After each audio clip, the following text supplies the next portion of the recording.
Buenos días, familia. Eh, Qué bueno juntarnos nuevamente hoy. eh, y eh, Me emocionaba esta última canción porque es una canción muy antigua, ¿no? Y, Hecha y compuesta en tiempos difíciles también.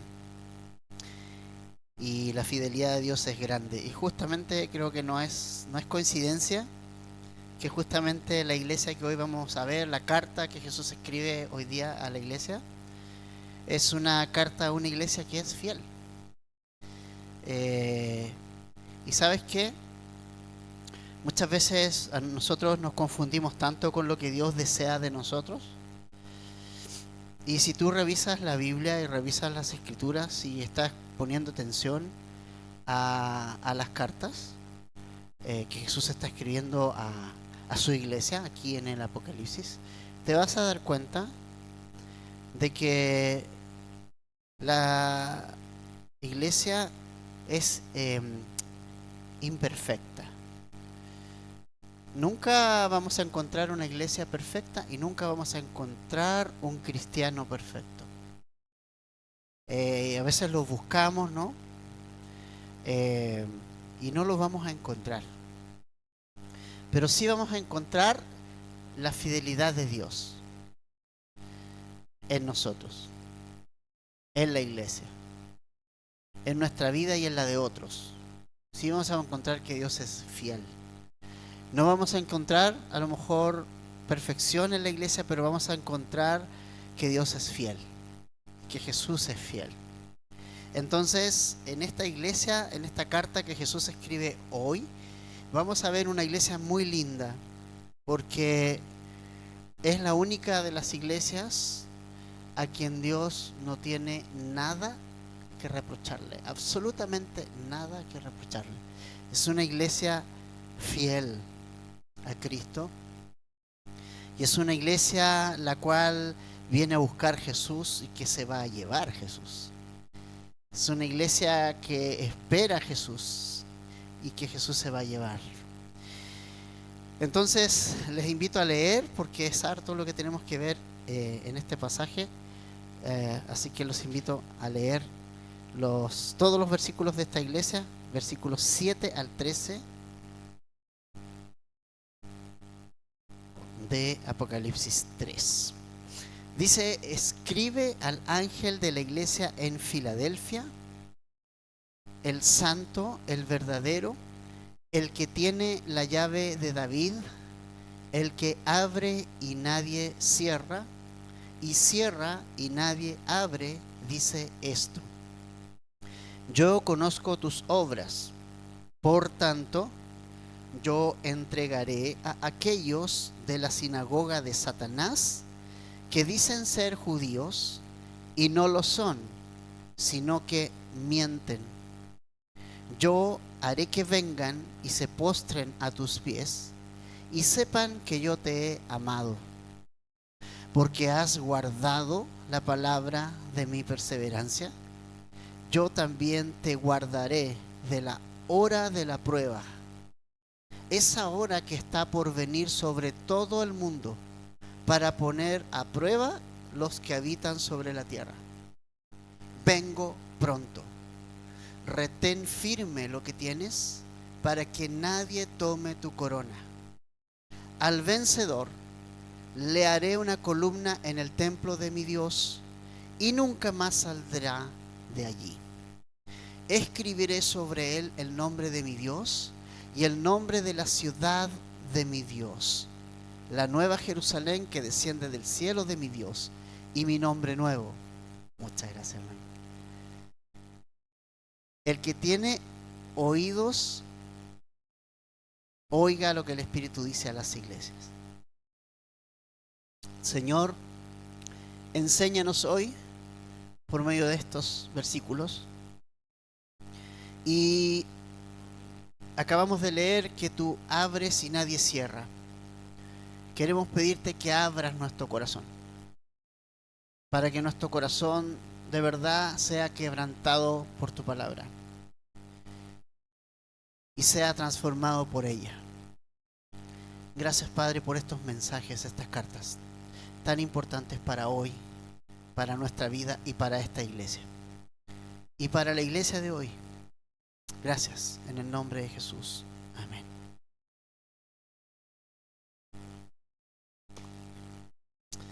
Familia, el destinatario entonces de esta carta, la sexta de las 7 cartas a las iglesias, es la iglesia en Filadelfia.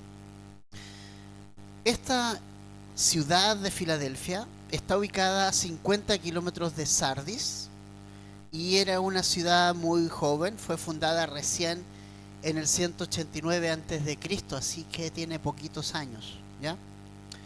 Fue fundada por un hombre llamado Átalo II.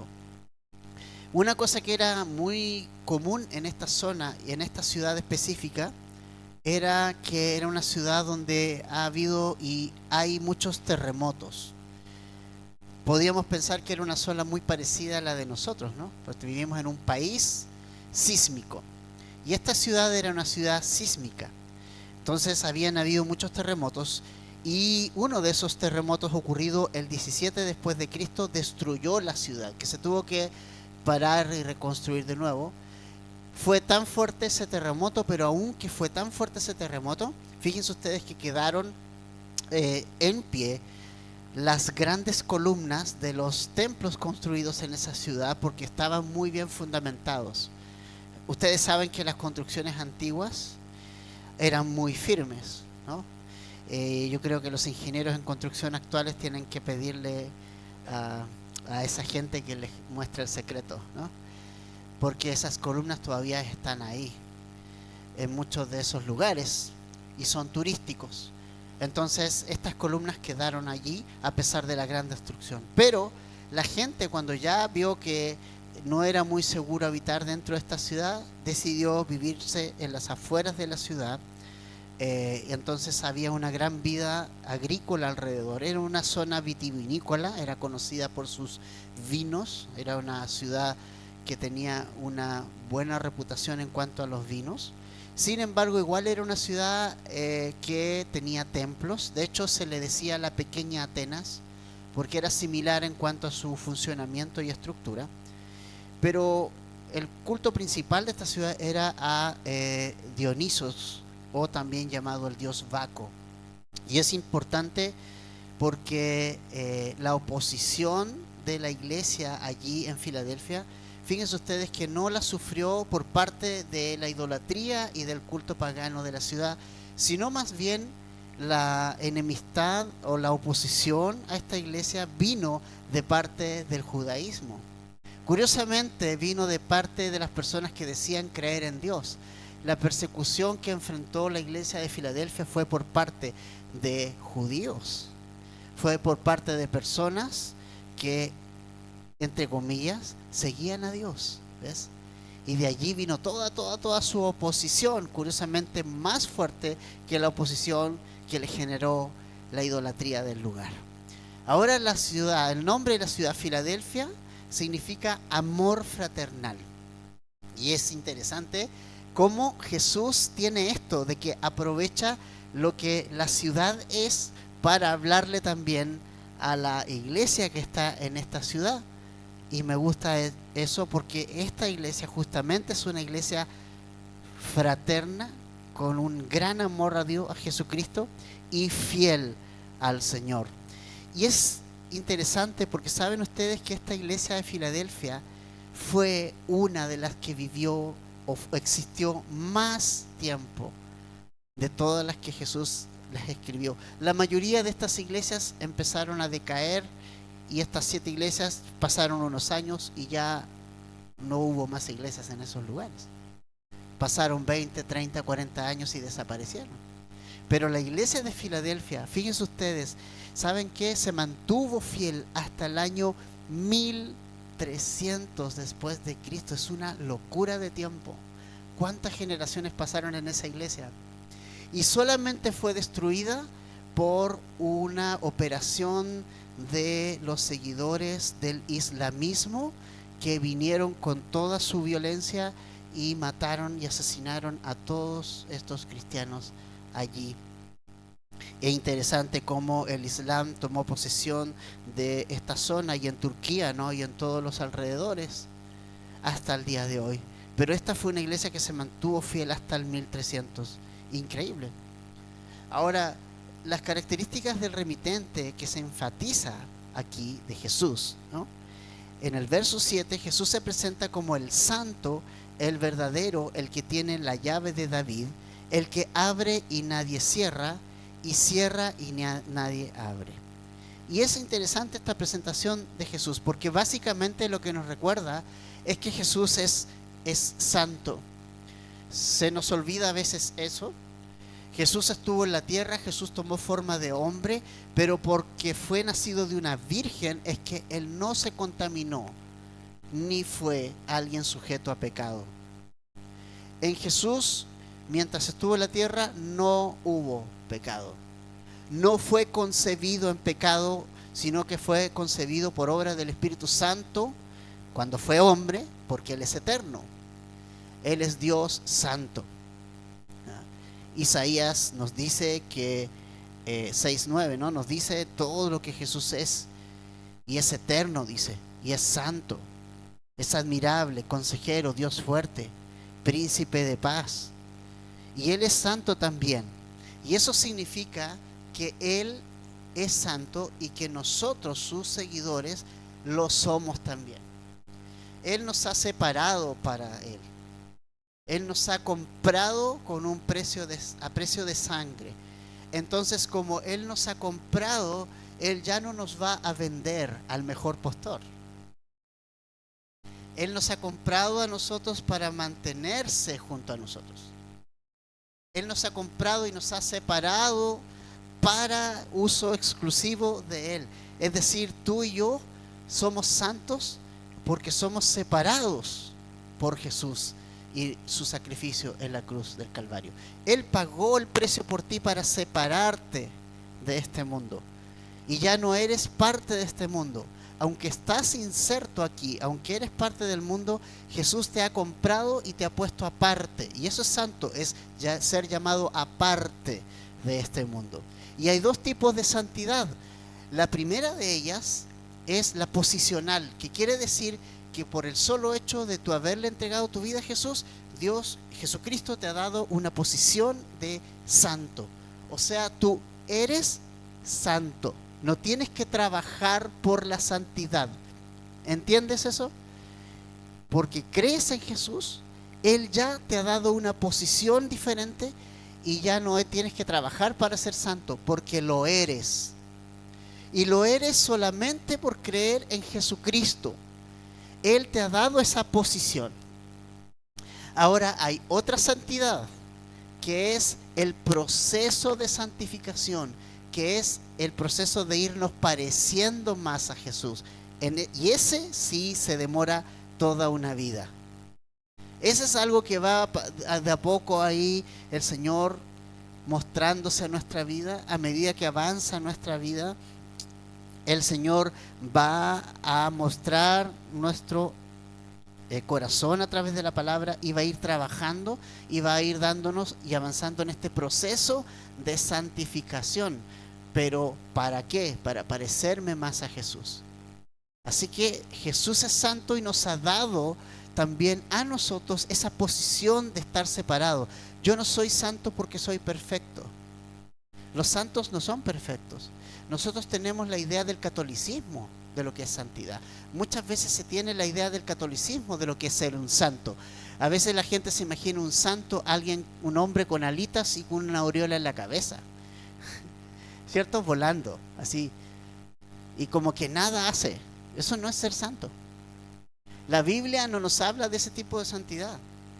La santidad y ser santo es una posición que tenemos en Jesús por haber creído en Él. Él nos la ha dado, esa posición. Él nos ha puesto en esa posición, solo por creer en Él. Entonces, todos los que hemos creído en Jesús somos santos. Yo soy santo, tú eres santo, porque Jesús ha pagado por ti. No es algo que venga de ti, es algo que vino de Jesús y nuestra unión a Él, ¿no? Entonces, eso es muy importante. Él se presenta a Jesús como el santo y el verdadero, y además como el que tiene la llave de David. Es decir, que Jesús es el único y verdadero Dios, el único que nos va a llevar a tener una relación con Dios real. Él es la verdad. Él dijo en Juan 14:6, yo soy el camino, la verdad y soy la vida. O sea, no hay otra verdad. Hay una verdad y todas las demás son mentiras respecto a esto. La verdad es que es Jesús el que pagó el precio del pecado por nosotros y Él es la verdad. Y si yo lo sigo a Él, estoy siguiendo la verdad, no la mentira. ¿Ya? Y lo tercero que Jesús enfatiza en su persona es que Él tiene la llave de David y Él puede abrir y nadie puede cerrar si Él abre, y Él puede cerrar y nadie puede abrir si Él cierra. ¿Qué significa esto, familia? Significa autoridad. Significa autoridad. Significa que Él tiene la autoridad en su mano. Él tiene la llave de la muerte. Él abrió y puede abrir los sepulcros porque Él tiene la autoridad. Él puede darle vida a un muerto espiritual porque Él tiene la autoridad y la llave. Él puede poner delante de nosotros una gran puerta abierta porque Él tiene la llave, pero también puede cerrar puertas. ¿Te acuerdas de la historia de Noé? Dice la Biblia, la primera vez que se menciona la palabra gracia en la Biblia es en el Génesis. Y es cuando dice que Noé halló gracia a los ojos de Dios. Es la primera vez. O sea, Noé no era un ser perfecto que estaba con alitas y aureola esperando a Jesús. Pero sí es un hombre que por su vida temerosa de Dios encontró gracia en Dios. Y entonces Dios le dio a conocer el plan que él tenía de poder enviar este diluvio para que la humanidad comprendiera y entendiera que Dios estaba enojado con el pecado del hombre. Y como cada vez que Dios hace algo, nos quiere enseñar algo, Él con el diluvio nos enseñó que Él no tolera el pecado, pero siempre va a abrir una puerta para que la gente sea salva. Y entonces Él construyó un arca. La envió a construir a Noé. Noé construyó el arca por muchos años. Fue fiel en mantenerse a pesar de las burlas. Jamás había llovido en la tierra hasta ese entonces. Nunca. El Génesis, en el primer capítulo, dice que nunca había llovido sobre la tierra. Solo caía un pequeño rocío en la mañana, porque la tierra antes, su atmósfera, estaba cubierta de agua. Y eso hacía que el efecto invernadero hiciera que la gente viviera tanto, ¿no? Imagínate, feliz cumplesiglos. Celebraban cumplesiglos entre 900 años, 800, 600. Imagínate. Pero cuando pasó el diluvio, familia, no fue Noé el que cerró la puerta del arca. Noé, con la construcción del arca, predicó por años y años que vendría un día el juicio de Dios. Y la gente se burló de él. Y luego Dios le dijo a Noé, entra. Y Noé entra. Pero es interesante porque nos dice el relato que no fue Noé el que cerró la puerta. Sí le dijo que entrara, pero el relato en Génesis nos dice que Dios cerró la puerta. Y nadie pudo entrar más. Y esto nos está hablando de que Dios tiene la autoridad. Y haría bien a tu vida que entiendas que las puertas que Dios te abre es para que creas en Él. Si Dios te ha abierto puertas, tienes que entrar a ellas. Tienes que entrar en esas puertas que Dios te ha abierto. Pero también tienes que ser y estar consciente de que cuando Dios cierra una puerta, no hay nadie que la pueda abrir. Por eso es que es importante que yo vaya alineado a Jesús. Porque no hay nada peor en el mundo que tratar de hacer mi voluntad. Y cuando Dios no está en algo, y Dios ha cerrado la puerta en algo, Dios no te la va a abrir, amigo y amiga. No te la va a abrir. Si Él te la ha cerrado, listo, cambia. Cambia de dirección.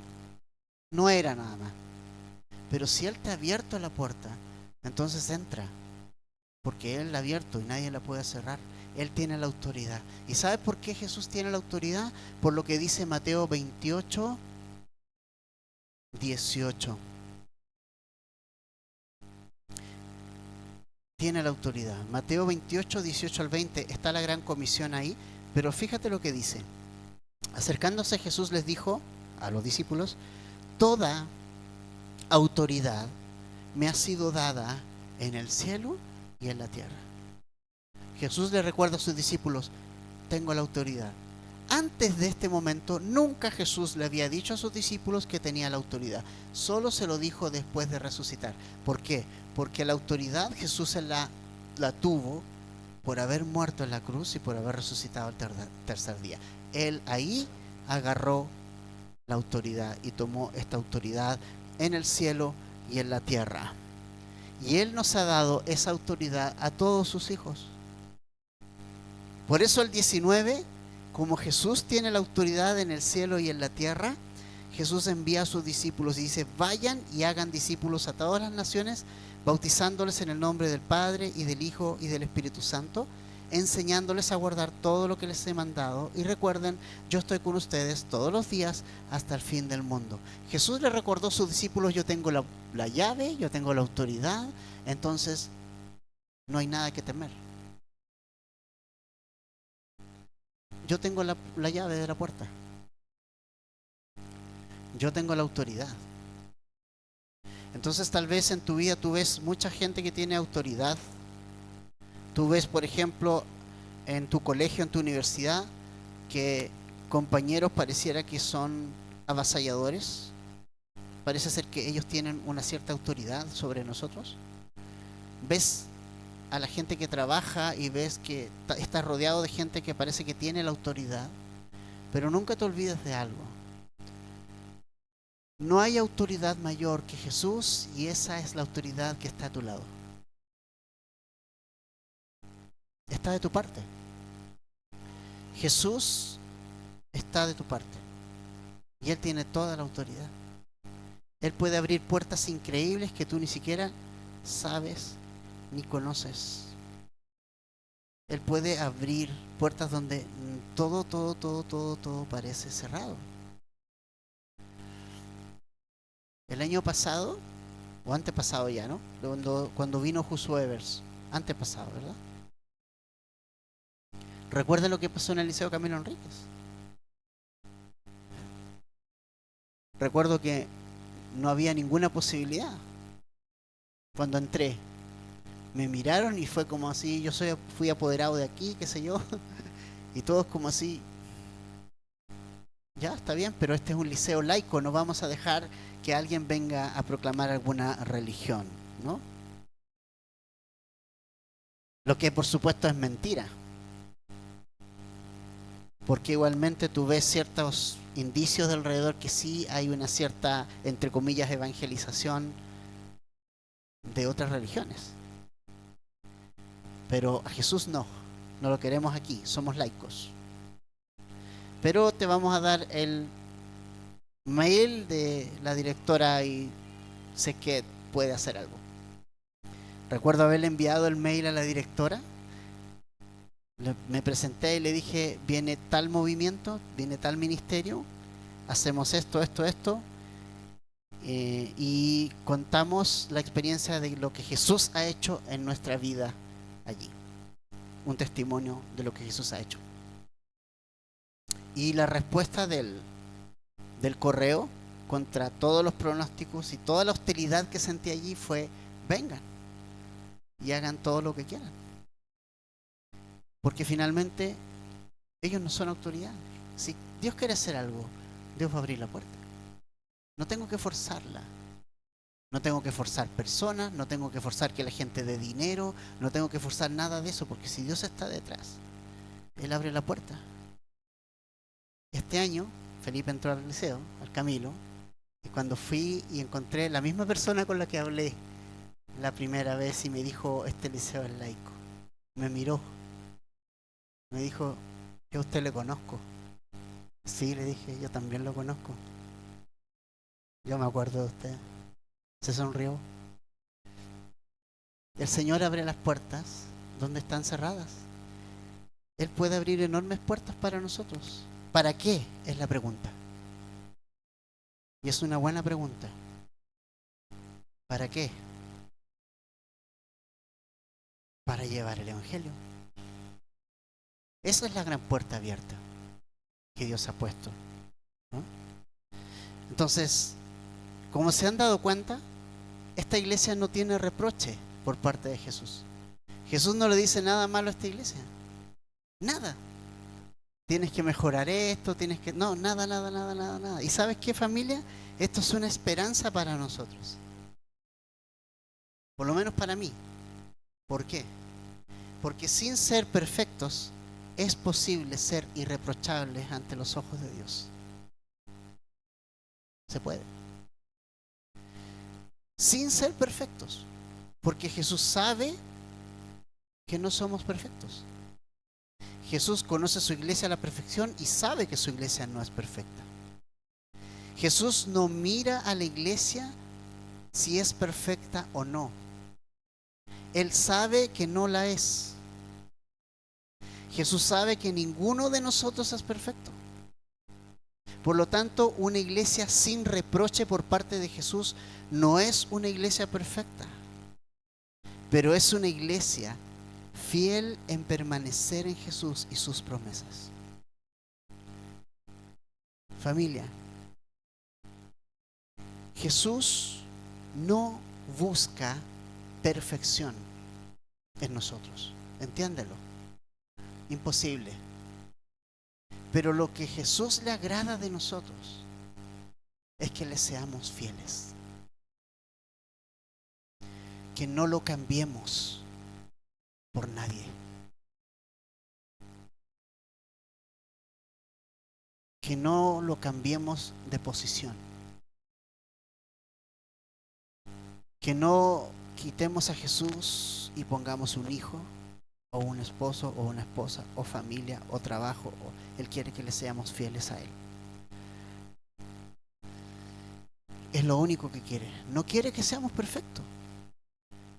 La iglesia de Filadelfia estaba lejos de ser perfecta, pero era una iglesia que permaneció y creyó en Jesús. No hay nada que emocione más a Jesús que nosotros creamos en Él. Eso es lo que Él quiere, lo único.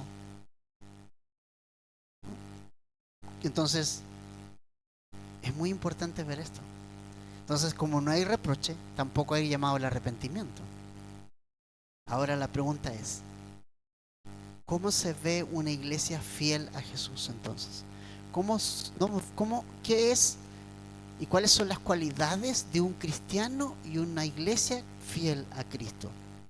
A quien Cristo no va a encontrar reproche. Versos 8 al 10. Yo conozco tus obras, por tanto he puesto delante de ti una puerta abierta que nadie puede cerrar. Aunque tienes poco poder, has guardado mi palabra y no has negado mi nombre. Por tanto yo te entregaré a aquellos de la sinagoga de Satanás que se dicen ser judíos y no lo son, sino que mienten. Yo haré que vengan y se postren a tus pies y sepan que yo te he amado, porque has guardado la palabra de mi perseverancia. Yo también te guardaré de la hora de la prueba, esa hora que está por venir sobre todo el mundo para poner a prueba a los que habitan sobre la tierra. Entonces, familia, Jesús conoce a estos hermanos y sabe que aunque no hay nadie perfecto, esta iglesia le agrada. Es una iglesia que le agrada sin ser perfectos. Y yo quiero que esto quede bien claro. Para agradar a Dios no necesitamos ser perfectos. Él sabe que no lo somos. Pero Jesús vio en Filadelfia una iglesia fiel. Y porque vio una iglesia fiel, Él pone una puerta abierta. Cuando Él ve un cristiano fiel, Él te va a abrir las puertas, ¿sabes? Porque Jesús no puede abrir las puertas a una persona que no cree en Él.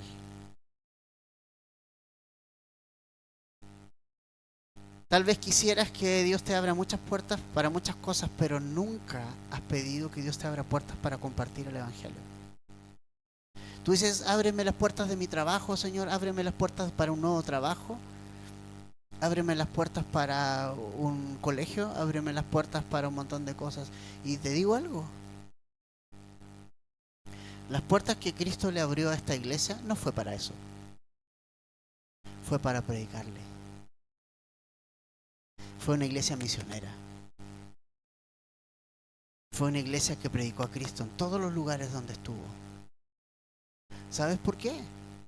Porque esa es la puerta más importante que Dios puede abrir para tu vida. Y es la que tienes que buscar que Dios te abra. Y Jesús vio en Filadelfia esa fidelidad. Y entonces el Señor es quien debe guiar nuestra vida, familia. Entonces, la primera cualidad de una iglesia fiel es una iglesia que sabe que solo Dios, que solo Jesucristo puede abrir puertas. Que solo Cristo es el que debe guiar mi vida. Y a veces vemos claramente puertas abiertas delante de nosotros y Jesús solamente espera que entremos. Pero a veces también el Señor cierra las puertas para algo y no necesitamos seguir intentándolo.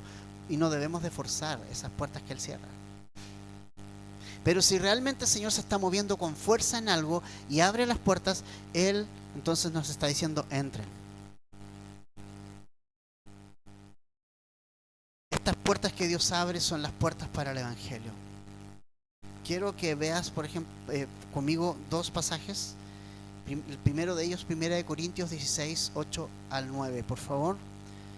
1 Corintios 16, 8 al 9. Lo puedes anotar, va a aparecer en pantalla. 1 Corintios 16, 8 al 9. A ver si lo tenemos por allí.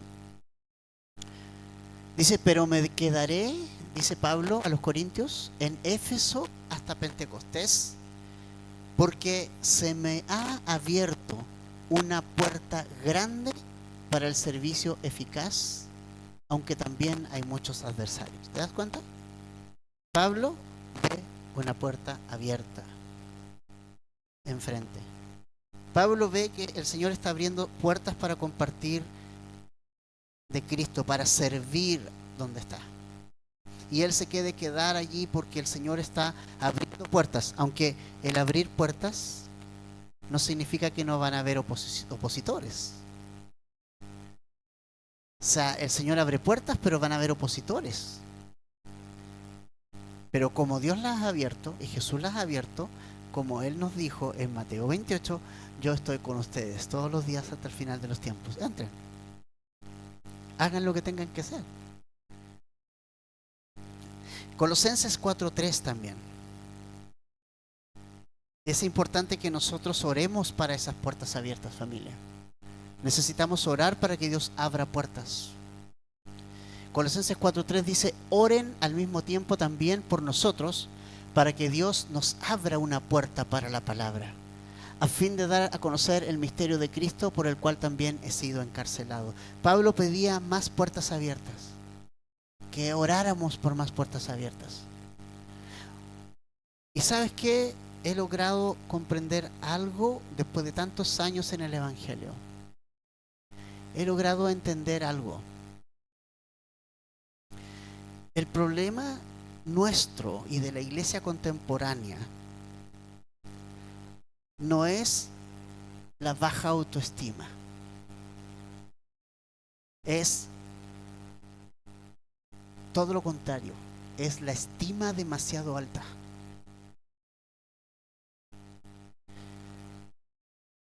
¿Por qué te digo esto? Mira tus oraciones y examínalas. Todas están centradas en nosotros.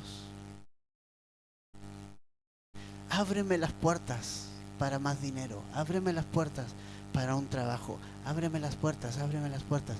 Pablo dice, oren para que Dios abra puertas para compartir el evangelio.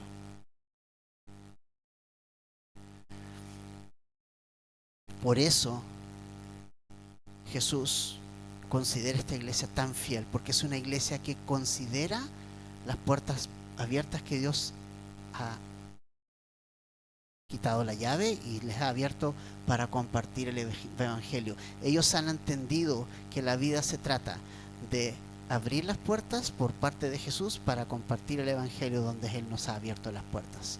Si Dios te ha llevado a un trabajo es para que te glorifique su nombre allí, es para que a través del trabajo duro y el ejemplo prediques a los demás y cuando llegue el tiempo puedas compartir de Cristo allí. Lo mismo en un colegio, lo mismo en una universidad. Dios te ha llevado a un liceo, te ha llevado a una universidad y te ha abierto una puerta para que estés estudiando allí, y no la veas como una puerta simplemente para que tú puedas estudiar y puedas tener tiempo allí de aprender más. Es una puerta que Jesús está abriendo para que en algún momento de la vida el Señor diga, a lo mejor hay un compañero en esos años que vas a estar allí, a quien un día el Señor va a decir y va a abrir la puerta y dice, compártele.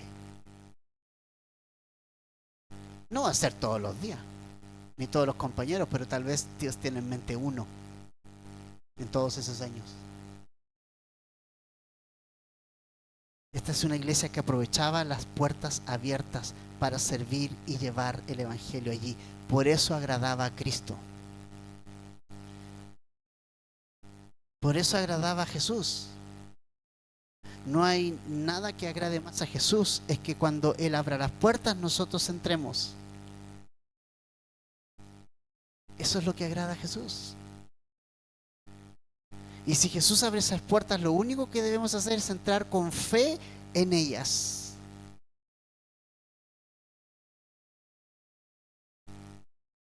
Por eso Jesús pone esta puerta abierta. Segunda cualidad que tiene esta iglesia. Y te va a parecer un poco raro. Una iglesia fiel a Jesús tiene poca fuerza.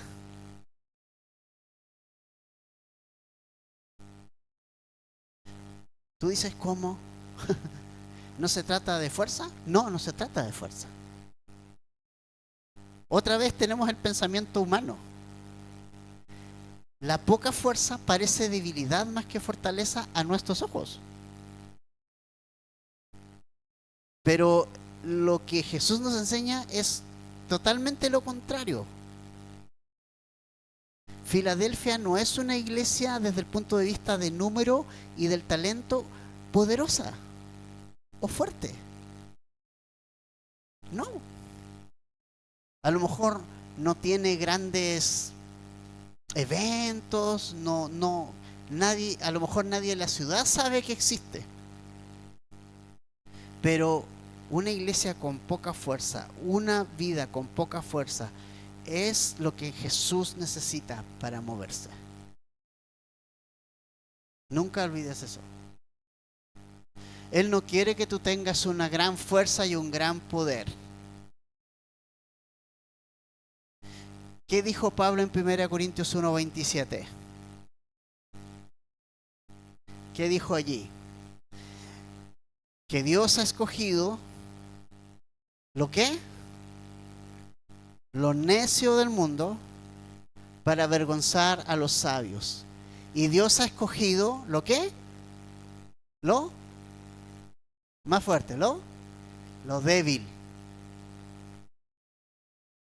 Poca fuerza, poco poder. No tengo, me da miedo todo. Tirito delante de la gente, me transpiran las manos por la ansiedad. Pero Jesús y su palabra dice, Dios ha escogido a esas personas. Porque Dios allí puede hacer algo. Jesús no puede usar a alguien que cree que tiene un gran talento. Porque la persona que tiene un gran talento o una gran personalidad va a confiar en esa personalidad. Pero alguien que no tiene nada, no tiene poder, no tiene fuerza, no tiene influencias, no tiene nada, el Espíritu puede reposar en él y usarlo. De hecho, Pablo, el apóstol, antes de ser apóstol, era un gran hombre seguro de sí mismo, autosuficiente. ¿Y qué fue lo primero que Jesús hizo con él cuando se le apareció a mitad de camino en Hechos capítulo 9?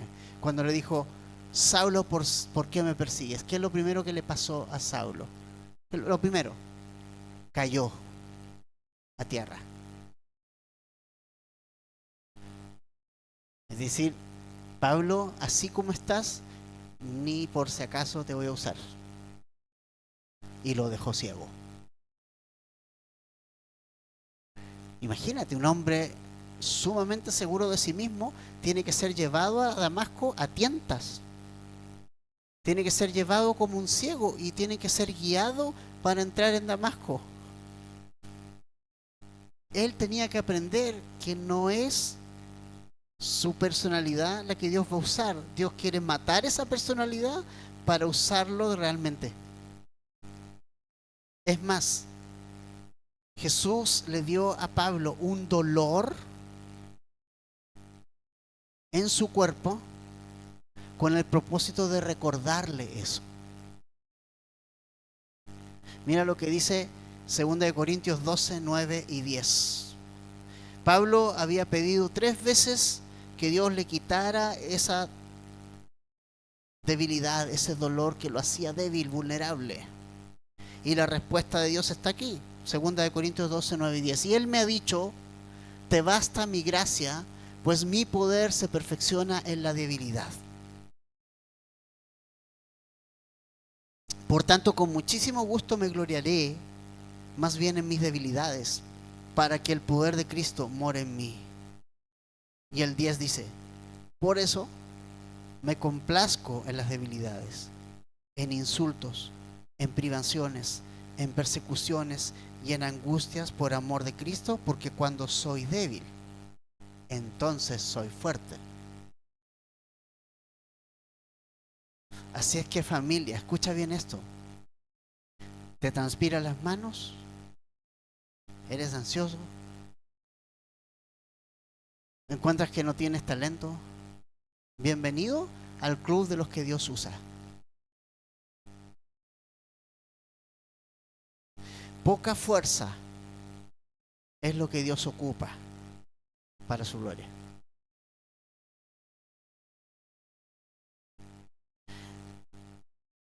Cuando un pastor o una iglesia dice esta iglesia es poderosa, yo le digo, danger. No, amigo. No estoy en condiciones de decir algo así. Jesús quiere una iglesia débil para que Él sea el fuerte.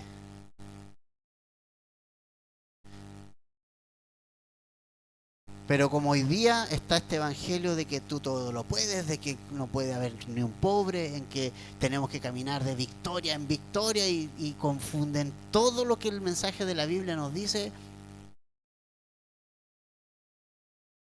Pero Jesús nos está mostrando acá que justamente la iglesia, que Él no tiene ningún reproche para ella, es una iglesia que tiene poca fuerza. Porque ahí se ve su poder. Nuestra debilidad y poca fuerza, familia, nos llevan a confiar plenamente en la guía del Señor y no en nosotros mismos. Segunda cualidad de una iglesia fiel, guarda su palabra y no niega el nombre de Cristo.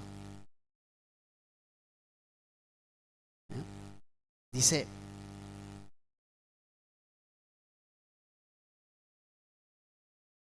has guardado, dice el 10, la palabra de mi perseverancia. ¿No? También el 9, el 8, la segunda parte. Aunque tienes poco poder, has guardado mi palabra y no has guardado mi nombre. ¿Ya? Es decir,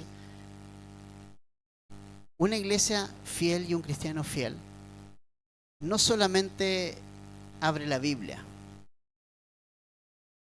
se abre a ella, guarda su palabra. Se trata de que abramos nuestro corazón a ella, que la clavemos en nuestro corazón, porque la palabra puesta en el corazón va a dar fruto en algún momento. A lo mejor va a pasar tiempo, pero va a dar fruto. Entonces, la palabra de Dios, esta iglesia la estaba guardando. Eso es lo que quiere Jesús. Quiere una iglesia que guarde su palabra. Y curiosamente, es lo que la iglesia ha votado de sus manos en nuestros días. El otro día escuchaba a un tipo en Argentina que es supuestamente cristiano, evangélico o pastor, no sé qué, y lo están pidiendo para ser candidato a presidente en Argentina. No recuerdo bien su nombre. Y todos hablaban de él. Dije, voy a escucharlo. Lo pude escuchar 10 minutos. Un versículo, uno. Y pura motivación. Nada de Biblia. Nada. Y toda la iglesia como, no sé, de alguna manera como cautivada por la figura de este hombre. Inmediatamente noté que era la figura del hombre más importante que Jesús. No confundamos el poder de Dios. El poder de Dios no es masa, no es grito, no es salto. Es que tú guardes la palabra.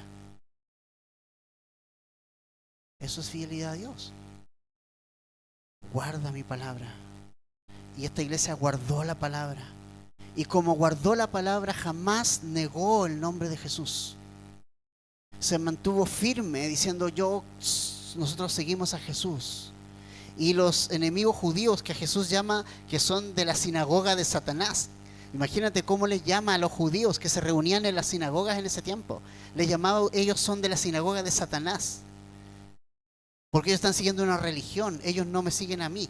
Y yo voy a hacer que ellos reconozcan que ustedes tienen a Cristo. Voy a hacer que ellos se dobleguen hasta ustedes y los reconozcan. Y esto es lo importante, mira, Jesús es el que hace eso.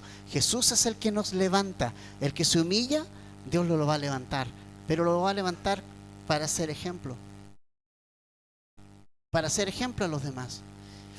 Eso no es algo que tú te vas a comprar. La unción no se compra. Hay mucha gente que le encanta eso de la unción. Es una palabra que ocupo poco, no me gusta mucho. Pero la unción, Dios la da al que es fiel. No hace alarde de cosas. Es capaz de guardar la palabra de Dios. Es simple, ¿no? Eso quiere Jesús. Jesús no quiere nada más de nosotros. El éxito de la vida cristiana de la iglesia no se mide con cuántas cosas hago, cuántas personas asisten, cuántos miembros tiene, cuántas actividades tiene, sino que la iglesia ha guardado la palabra de Dios y ha permanecido fiel a Jesús. ¿Tiene poca fuerza? Claro. Si tú vienes a estas iglesias gigantes y abres la Biblia para un estudio bíblico, se van todos.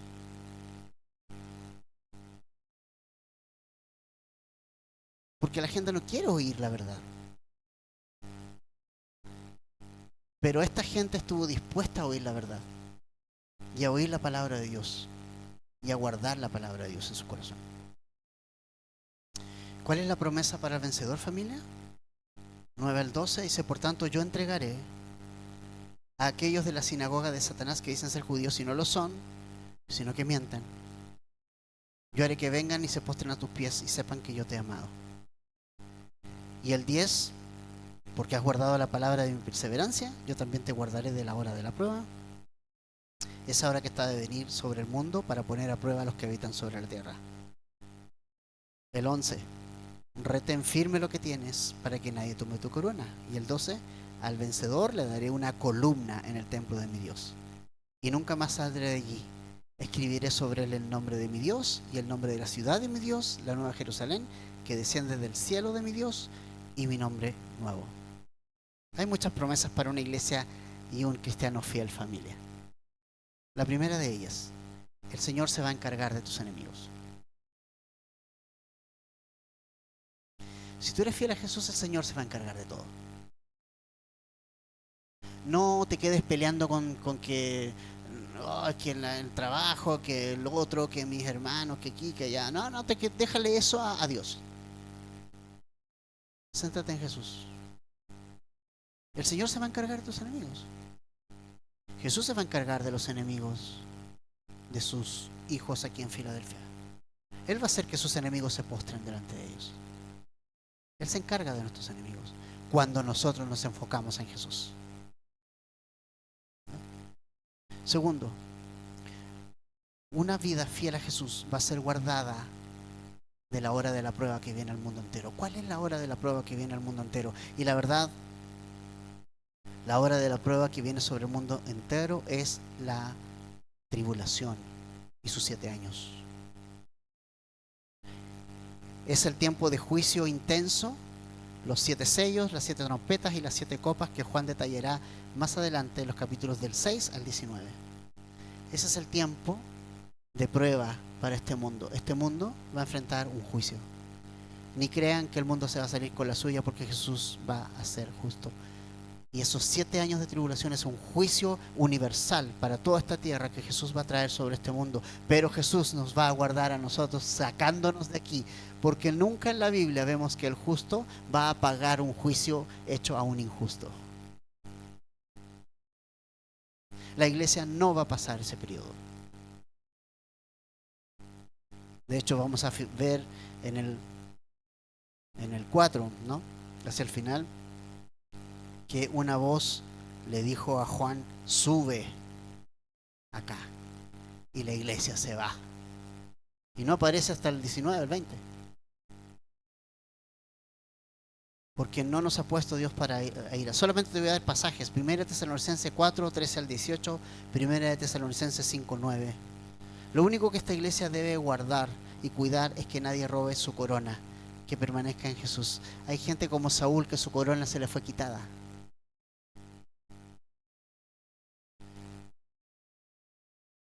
Dios le quitó la corona a Saúl, porque fue contrario a la iglesia de Filadelfia. Él no guardó la palabra de Dios. Él la tuvo en menos. Y no obedeció lo que Dios le dijo. Tuvo en menos la palabra de Dios y le fue quitada su corona y dada a otro que tenía un corazón conforme al de Dios. Otra cosa que vamos a tener, y va a tener el que es fiel a Jesús, 3 nombres nuevos. O sea, si no te gusta tu nombre, vas a tener 3 nuevos. ¿Okay? El primero, esto es muy significativo, el que te va a dar el Padre. Otro nombre, el que se te dará para ser usado en la Nueva Jerusalén. Y el tercer nombre, el que Jesús te dará. ¿Te das cuenta? Escribiré en él el nombre de mi Dios. Dios nos tiene un nombre, el Padre. El nombre de la ciudad de mi Dios, la ciudad nos tiene un nombre. Y luego Jesús nos dice: yo te doy un nombre nuevo también. Un nombre. ¿Y sabes qué? Eso es maravilloso. ¿Por qué? Porque significa que tenemos una identidad con Jesús. Jesús nos tiene un nombre, porque para Él somos tan especiales. Somos sus hijos. ¿Sabes qué, familia? Yo te quiero sacar la visión de Jesús. Tú a veces piensa la gente, ¿con qué te vas a encontrar en el cielo cuando tú llegues y veas a Jesús? A veces pensamos que vamos a llegar al cielo y vamos a encontrar a Jesús con el ceño fruncido y retándonos por las cosas que no hicimos en la tierra.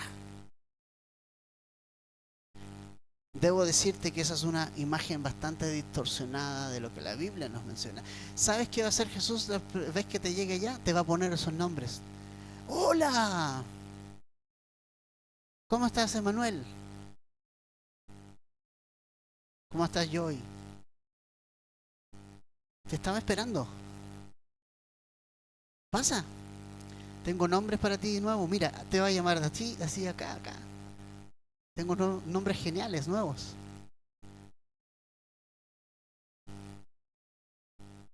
Y te va a presentar al padre. Y te va a decir, papá, mira, padre, te presento a ellos. Ellos son mis hermanos, mis siervos. Mira. O sea, ¿por qué pensamos que Jesús está enojado? Cuando Jesús está feliz. Y lo único que quiere es que llegues allí. Estamos identificados con Cristo, somos de Él, por eso nos cambia el nombre, porque le pertenecemos a Él. Hemos sido adoptados por Él. Y Él nos puede cambiar el nombre por eso. Familia, el Señor le dice a esta iglesia, vengo pronto. Históricamente, esta iglesia va a ser la iglesia que va a vivir el rapto. Es la iglesia de este tiempo.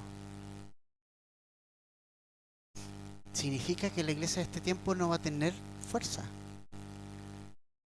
pero va a ser fiel.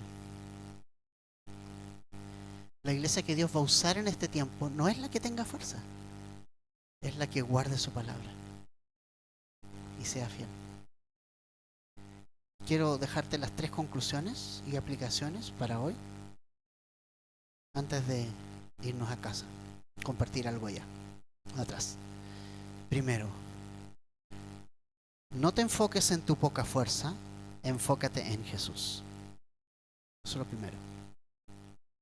No te desanimes si sientes que tus recursos, tus talentos, tu personalidad son limitados. No fijes tu mirada en esas cosas. Jesús nos enseñó que la debilidad humana es el escenario perfecto para que el poder de Dios obre. Cuando dejas de confiar en tus propias capacidades, es cuando permites que Jesús sea quien sostenga tu vida y te abra las puertas.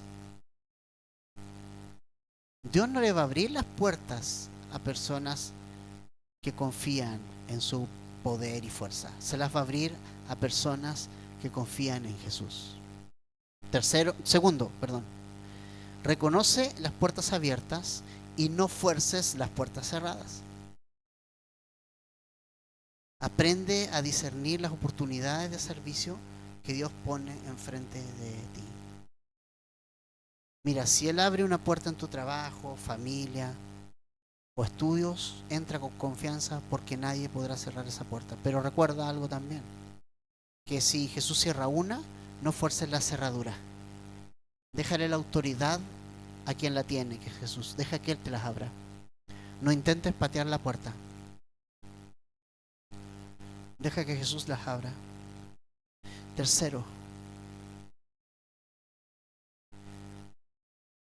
guarda la palabra. Guarda la palabra. A veces hay hermanos que dicen, yo quiero aprender más de la Biblia. La pregunta sería, ¿qué estás haciendo con lo que sabes? Puede ser poco, pero que eso tú la guardes. Tú sabes que hay iglesias perseguidas, ¿verdad? Tú sabes que hay iglesias que se juntan arriesgando sus vidas y que se pasan trozos de Biblia por debajo de las catacumbas y los escondites. Y no tienen toda la Biblia con nosotros, pero tienen un pedazo, y con ese pedazo ellos lo guardan. Lo guardan en el corazón. Nosotros tenemos toda la Biblia. Necesitamos guardar. Ser fiel, familia, no es ser perfecto, es guardar la palabra de Dios. Se trata de atesorarla en mi corazón para que las decisiones que tome no sean mis decisiones, sean las que la palabra de Dios me guíe a tomar. Y recuerda algo, Jesús nos va a hacer una columna en el templo que nadie podrá remover. Cuando los terremotos en Filadelfia vinieron, las columnas quedaron paradas. ¿Y sabes qué? La única manera en que tu vida quede parada después de todos los terremotos de la vida es que tú estés arraigado a la palabra. Porque si estás arraigado a la palabra de Dios, tu vida va a estar ahí firme. No por tu fuerza, por lo que la palabra de Dios hace. La palabra de Dios te da raíz. Serás como árbol plantado junto a corrientes de agua, ¿verdad? Importante, querida familia. Así que, familia, Dios se alegra y podemos alegrar a Jesús solamente haciendo esto. Él no busca perfección para encontrar una iglesia que no tenga reproche. Es posible no tener reproche sin ser perfecto. Solo Jesús quiere que seas fiel y que guardes la palabra. No se contenta con mucho, ¿no? Solo guardar tu palabra. Solo guardar la palabra de Dios y ser fiel. No importa que Él sabe que no somos perfectos, pero solo quiere que seamos fieles. Gracias, Padre, por tu amor hacia nosotros y por esta iglesia, que sin duda es un ejemplo para nosotros. Porque es una iglesia que no hace alarde de nada, no es ruidosa. Todo lo contrario, es muy pequeña, de muy bajo perfil, pero que fue capaz de entrar en las puertas abiertas que tú pusiste delante de ellas y de llegar con el Evangelio a todo el mundo. ¿Por qué? Porque simplemente guardaron la palabra y fueron fieles. Señor,